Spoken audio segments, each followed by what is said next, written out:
You know what? It's been a long time coming for me to finally meet you, man. So thank you. Yes, definitely has. Definitely has. Yeah, I appreciate the opportunity to do this, man. All right. I'm not afraid. I'm not afraid. You will be. Will be.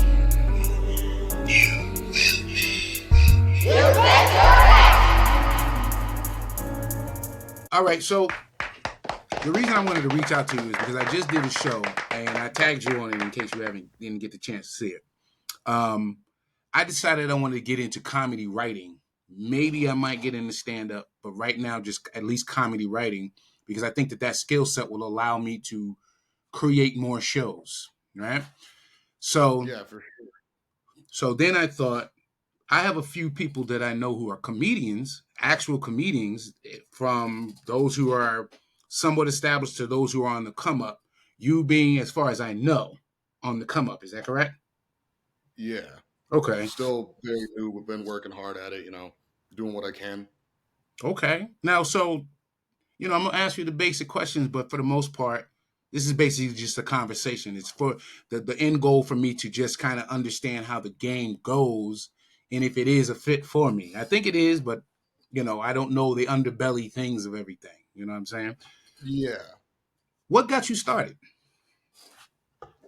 Um, Honestly, a lot of it was probably my dad. Like, he would just show me stuff when I was younger. Like, I used to hide behind the couch just to watch Chappelle Show with him because my mom wasn't really into me watching stuff like that. So I just got obsessed with that. Him always showing me stuff like Dion Cole, Eddie Murphy when I was younger. And, I ended up obviously developing more influences as I got older, just watching on my own. But a lot of it was just him showing me stand up as a kid and me just loving it for some reason. I didn't know why, but it was like I always kind of figured I wanted to do something like that and just ended up doing it. So, were you a class clown? No, definitely not. I was Okay. definitely more of a quiet kid in school. I wasn't really, I tried to be out of the way. Definitely in high school, it got a little bit different. High school is high school. You know what I mean? You discover new things. Right, right, right, right. But It, and we yeah, both went to the no, same high school. I was never like a super class clown. I was never really like, I was always kind of funny around my friends, just said dumb stuff. But like my main way I ended up getting into it was I was trying to be in film school and write TV and film scripts for like 6 years before I ever did comedy. So I'd had kind of a writing background when I decided to start. So just understanding that was definitely a big help. Okay, so is it, wow. What I liked is that you started off thinking about the film school and that, and then you went into comedy. So was it that it was easier to transition to that? Was what made you go from what made you niche down like that?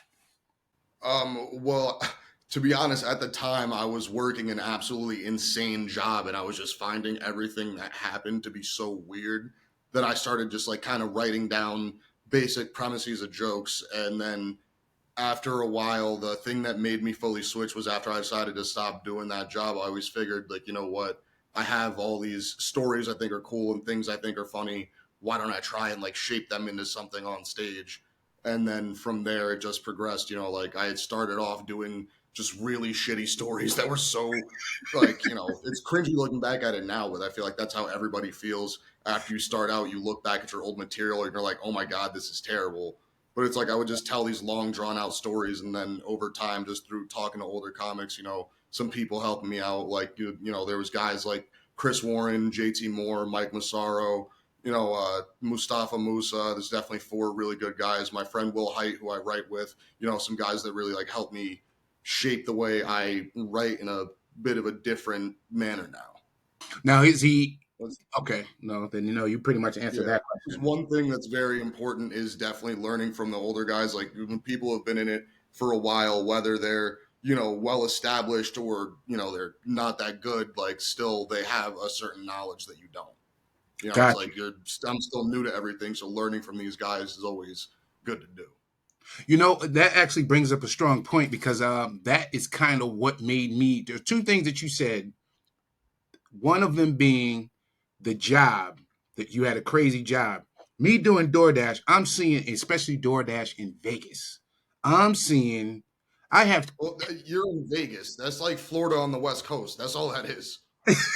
pretty much as far as the heat and everything. But when it comes down to content and Well, I material, mean, and the meth heads and, it's crazy. I lived in West Palm Beach, so I know what you're talking about. I know what you're talking about. Not to say West Palm Beach was filled with them, but I'm just saying I lived in Florida. I know what you're talking about. Welcome to the Inky Mann podcast, a place where inspiration meets the seductive worlds of gastronomic exploration and flashing Las Vegas lights.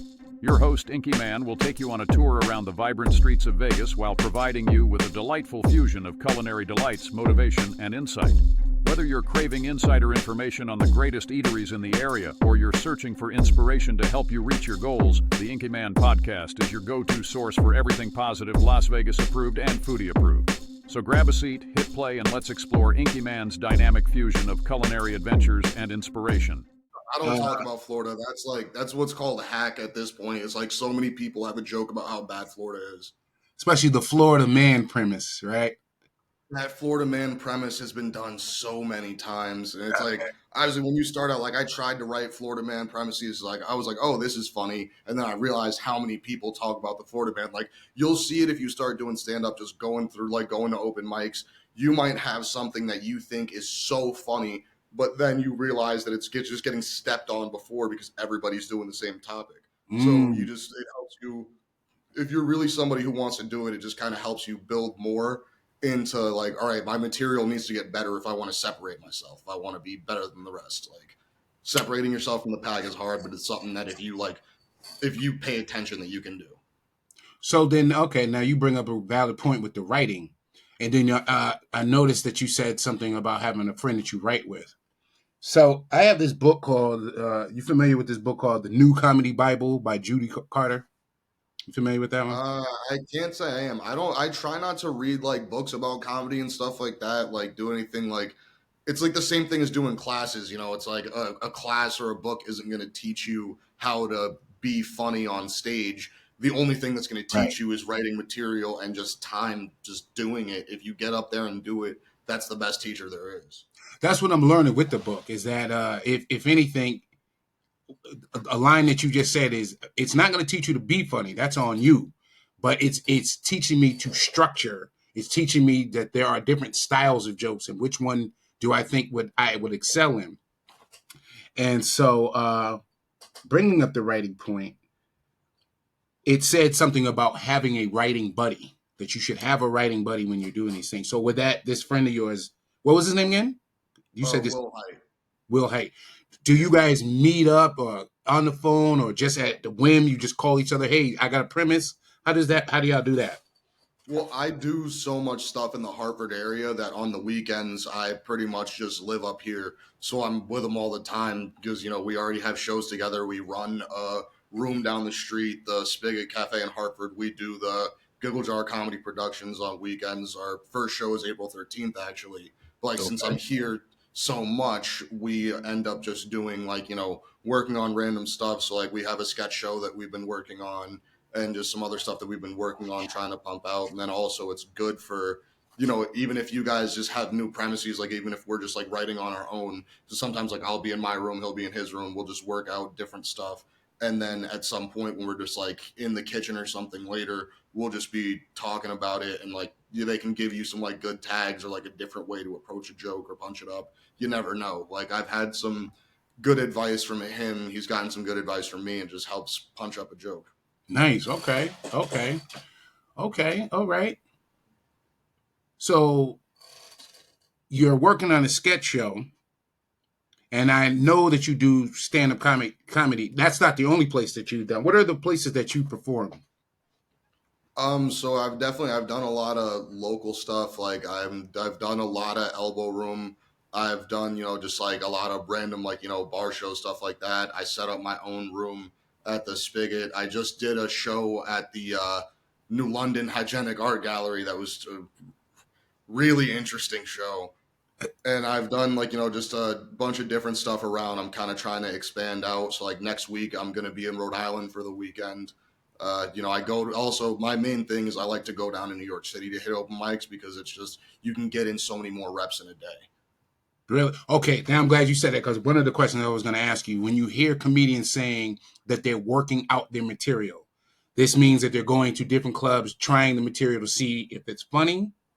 Yeah, a lot of different like open mic stuff. Like I'm not the reason I say I haven't done too much is like I genuinely haven't. I'm only 10 months in. I have done like a lot of shows, but not at that many different places, and I'm not like, really cracked into a, like a bigger club yet, because that's something that takes time. It's not that's not something that happens immediately for most people unless you're a very, very special case, or like you've managed to somehow like push your way on stage doing it and it's worked out for you.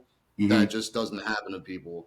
But a lot of it with working on material is just going to open mics. That's like the biggest thing. It's like if you're not writing and you're not actually going out and doing it, you're not learning anything. You're just then you're just a guy with jokes in a notebook. I'm out, yo. I'm out, yo. The party ain't over. Tune into the Inky Mann podcast for the rest of this interview in the April lineup. What's up? Took me about 3 days to finish it, but it's done.